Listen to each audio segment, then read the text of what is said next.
আসসালামু আলাইকুম এভরিওয়ান, তাবাসসুম ব্লগের আরও একটি ভিডিও আপনাদের মাঝে শেয়ার করলাম। আজকে আপনাদেরকে দেখাবো পাঙ্গাস মাছের রেসিপি। কাটা থেকে রান্না পর্যন্ত সব দেখতে পারবেন এই ভিডিওতে। তো চলুন দেখে নেওয়া যাক। তো প্রথমে দেখালাম যে আমার ভাইয়া বাজার থেকে মাছ নিয়ে আসছে, আর আমার মা সেটা পরিষ্কার করতেছে। আর পাঙ্গাস মাছ কিন্তু ডুমুর পাতা দিয়ে পরিষ্কার করতেছে। পাঙ্গাস মাছের গা একটু কালো থাকে, তাই এটা ডুমুর পাতা দিয়ে ভালোভাবে ঘষে মেজে পরিষ্কার করে নিচ্ছে। এরপর দেখেন পরিষ্কার করা শেষ। এখন পাঙ্গাস মাছটা কেটে নিবে মা। তো পাঙ্গাস মাছটা দেখেন এখানে কাটা শেষ।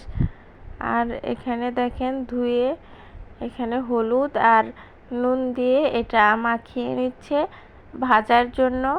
পাঙ্গাস মাছ আসলে ভেজে রান্না করবে আমাদের, এভাবে খেতেও সবাই ভালোবাসে। তো চুলায় কড়াই দেওয়া হয়ে গেছে, কড়াই দিয়ে তেল দিয়ে দিছে। আর পাঙ্গাস মাছের যে তেলটা ছিল ওইটা কড়াইতে দিয়ে দিছে। ওইটা দিলেও কিন্তু তেল বের হবে, মাছের তেলে মাছ ভাজা। আর সয়াবিন তেলও দিয়ে দিছে এর ভিতরে। মাছগুলো এখন একটা একটা করে দিয়ে দিচ্ছে। আজকে আমার ছোট ভাবি রান্না করতেছে। মাছগুলো দেওয়া শেষ, এখন এগুলো দেখেন ভালোভাবে ভাজাও শেষ, উঠায় নিচ্ছে। আবার বাকি যেই মাছগুলো আছে ওইগুলো ভেজে নিবে। একের পর এক মাছগুলো দিয়ে দেওয়া হচ্ছে। আর মাথাটাও দেখেন দিয়ে দিল এখন। আর দেখেন এই মাছগুলো ভাজা শেষ, এগুলো এখন উঠায় নিবে। দেখেন উঠায় নিচ্ছে মাছগুলো। কালার কি সুন্দর হয়েছে দেখেন, লাল লাল করে ভেজে নিচ্ছে একবারে। মাছগুলো তোলার পরে কড়াই দিয়ে দিবে রান্নার জন্য। এই তেলেই কিন্তু রান্নাটা করে ফেলবে। তো চুলায় কড়াই তো ছিলই, এখানে পেঁয়াজ কাঁচামরিচ কুচি এগুলো দিয়ে দেওয়া হয়ে গেছে।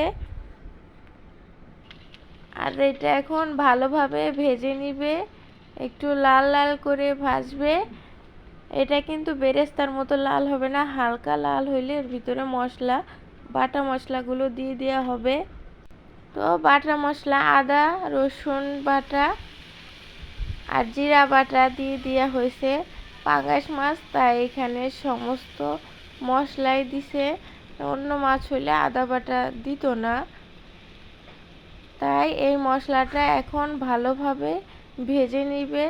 আমাদের কিন্তু মশলা পাটায় বাটে না, ব্লেন্ডার করে। আপনারা চাইলে পাটায় বাটা মশলা ব্যবহার করতে পারবেন। পাটায় বাটা মশলা কিন্তু বেশি স্বাদ। তো এখন গুঁড়া মশলাগুলো দিয়ে দিবে একত্রে। এখানে হলুদ গুঁড়া দিয়ে দিছে, এক এক করে দিয়ে দিচ্ছে। এখানে মরিচের গুঁড়া দেওয়া হলো।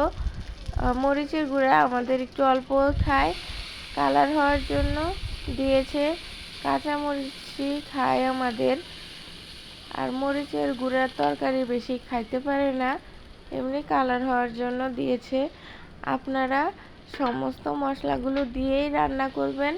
তো এখানে পানি দিয়ে দিচ্ছে মশলাটা কষানোর জন্য।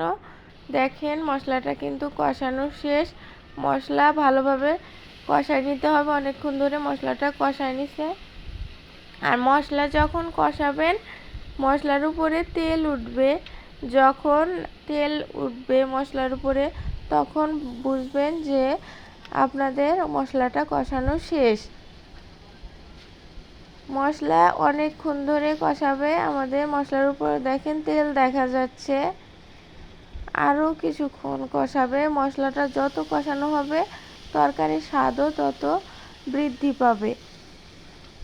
মশলাটা কষানো শেষ, ঝোলের জন্য পানি দিয়ে দিছে। পানিটা দেখেন বলক আসছে। বলক আসার পরে এখানে ভাজা মাছগুলো দিয়ে দেওয়া হয়েছে। এখন এগুলো বেশি নাড়া যাবে না, তাহলে কিন্তু ভেঙে যাবে, এজন্য আস্তে আস্তে নেড়ে এগুলো দিয়ে দিতে হবে। এর ভিতরে কিন্তু মাছটা কষানো হয়ে যাবে, আর ঝোলটা যখনই কমে যাবে তখনই কিন্তু রান্নাটা শেষ হয়ে যাবে। দেখেন মাছটা কিন্তু সেদ্ধ হচ্ছে। পরিমাণ মতো পানি দিয়ে দিছিল, মাছটা হয়ে গেছে। দেখেন ঢেলে নিয়েছে মাছটা কড়াই থেকে। বন্ধুরা দেখেন তরকারির কালার কি সুন্দর হয়েছে। আপনাদের দাওয়াত থাকলো রাজবাড়ি চলে আসবেন।